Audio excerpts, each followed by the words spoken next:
Okay. No, it's a direct violation of the principle of subsidiarity, which is, Protestant, Catholic, Eastern Orthodox, whatever. That seems to be the core principle of conservatism, as far as I understand it, is that you take care of the thing that's closest to you. And yet so many people, I've just been interested in this lately, so many people that are Christian and conservative have fallen into exactly what you're saying, focusing on what's happening halfway across the world compared to what's happening in your backyard or even in your own family. And so that, like you've said, seems to be perpetuated by the cable news, Fox, these media companies who are pushing particular narratives hypnotically, and I think probably actually hypnotically in certain ways, and then making like people vote out of accordance with their own interests. Well, okay, so one, has that ever happened in the history of the country? Is this like a particular... Is this happening because of the technological advances in the past 100 years? So, like, could this have happened 150 years ago? People vote for things happening in the Middle East compared to like what's happening in, my backyard. No, I don't. I mean, well, I think it did happen in both world wars. We had nothing to do with what was happening in Europe, and the public was against joining either one of those efforts. I have family members who were destroyed by them. So I think most Americans whose family's been here long enough can say that. It came at huge cost. Even World War I, we were in it for 1 year, and it destroyed people on my family and my wife's family. So I actually have a picture of one of them on the wall in my barn just to remind me of the cost of this stuff. We had nothing to do with that at all. And Woodrow Wilson got us into it for various reasons. World War II, same thing, totally nuts. But the propaganda was so all-encompassing and so rigid. I mean, people literally are prosecuted around the world for doubting one specific, rendering of history. That's so crazy. That's not okay. That's a religion at that point. If you're setting up blasphemy laws and punishing me because I won't go along with your version of an event, that's not history. Those aren't facts. That's a religion, and I don't have to adopt your religion. Okay, that's my view. But anyway, so yes, many times you see this. Mass hysteria is just a feature of human nature. It happens recurringly. But I do think what's changed is that technology is making it possible not only to brainwash people at a mass scale, but it's also making it possible to punish them at a mass scale if they don't go along. Right. And I also think there are advances in the understandings of human behavior and brain chemistry that make it a lot easier using technology to compel people to act in certain ways. And one of the ways that, there's a demonstrated capacity, is in killing. It is possible to identify. This is just a fact. Okay. Anyone who says it's not a fact is lying or ignorant. It is absolutely possible to identify borderline personalities online using algorithms and identify them in the comment section, for example, and encourage them to commit assassinations, So that clearly that happens. And so all this talk about, did Tyler Robinson do it or whatever is not, okay, I'm sure he did. That's not really the question. Right. Was anyone else involved is the question. And to watch a bunch of people I know and like, and they've all been sucked into this kind of prima facie meaningless conversation or debate over whether he did it. I'll grant that. I mean, I don't know. There hasn't been a trial yet, but wouldn't surprise me at all. I'm certainly not emotionally invested in claiming Tyler Robinson didn't do it. I'll tell you that. What I am emotionally invested in is finding out what the full scope of what happened. And right. So the question is, was anyone else involved? That's not a difficult question to answer. And it's not a difficult line of inquiry to pursue. It's not being pursued. And so I have a right to be enraged by that, which I am. I'm enraged as a friend of the person who was murdered. I am. Right. I feel that way with the Butler assassination. Yeah. So okay, first of all, let me just say, as a factual matter, it is easier than ever to inspire crazy people to commit assassinations without them knowing why they're doing it. Okay. So that's just a fact. We know that. Take a look at what Target, a retailer, maybe aptly named retailer, but just a retailer, Target stores. Take a look at what they have said on the record in public about their ability to understand the motives of their customers and to encourage, without the knowledge of their customers, certain purchasing habits. Yeah. Every retailer.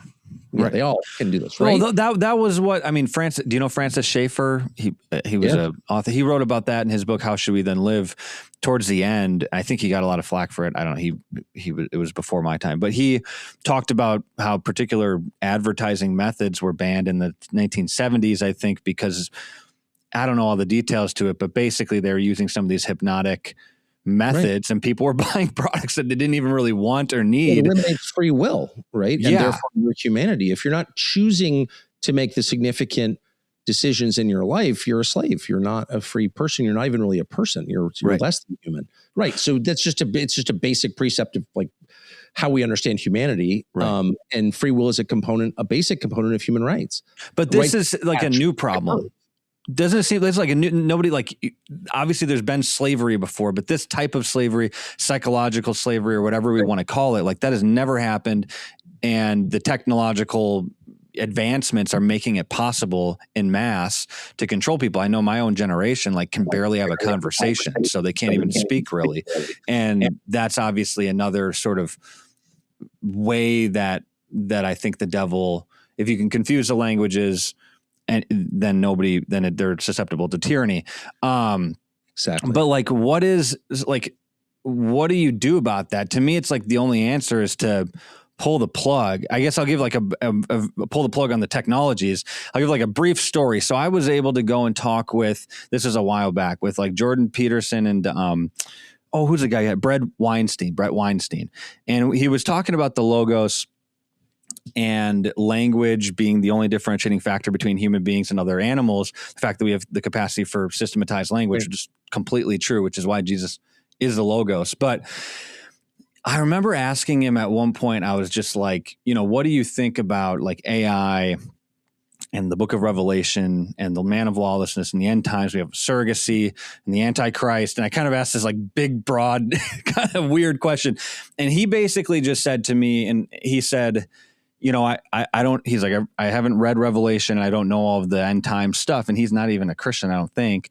But he was like, I wish we would have all gotten together and had a conversation about the AI thing before everybody started to go in and do this thing and develop these things. And maybe he's mentioned to pull the plug or something, but basically the whole idea was like, we don't even know what we're creating right now with AI, and we should have all gotten together and talked about it. This is a long-winded question, but basically like, what's the answer to this? Because these technologies, like what we're using right now, cameras and all this stuff, like we don't know how they work, but they've obviously made people make decisions that they didn't consciously decide to make themselves. Right. And that's weird. That's never happened before. Well, it's dehumanized. I mean, it's literally turning people into something less than people. So, yeah, I mean, we just made a documentary on this. I spent all morning doing the voiceover for it. So I'm like very much thinking about it. My instinct on AI, a documentary on AI. Yeah, on related topics. Yeah. So, but my instinct is mass resistance, but that's kind of impossible with drones. So, I'm not sure. I mean, my only solution, which is not a solution, it turns out, but is basically to scold our leaders until they do something. They're totally resistant to our scolding. They don't care at all. Mm-hmm. Make decisions with no reference to what the majority wants. Time and time. All the big decisions are unpopular with more than 50% of the population. So it tells you that it's not actually representative government. And so if it's not a representative government and there's no way to make your opinions known or to impose the will of the majority on the minority running everything, then what is the answer? And I think at that point, I think this is one of the reasons people are thinking a lot about Jesus and about the metaphysical, because they're kind of out of obvious solutions to the crises of, the temporal world. So that may be good, actually, because it's possible that none of this stuff really matters anyway. If when contrasted against, like, when compared to eternity. So it may be that. Like, I think for Americans of a certain age, like my age, if you spend your entire life thinking you live in a basically just functional country, and then the mask comes off and you're just like totally horrified by the visage beneath. And you sort of realize, like, maybe none of this stuff, maybe I was focusing on the wrong things. Maybe it doesn't matter who's president. Like, you go to the trouble of electing this orange guy who everybody hates. You know, he fights off attempts to put him in prison for the rest of his life. They shoot him in the face. He survives. And that guy joins the other team. Yeah. Second he gets elected to do the things he said he wouldn't do. Maybe that's not so much a reflection on what a rotten character he is, though obviously he is, but maybe it's just a reflection on like the nature of the system. Maybe we're spending way too much time worrying about who gets elected and not enough time thinking about what happens when you die.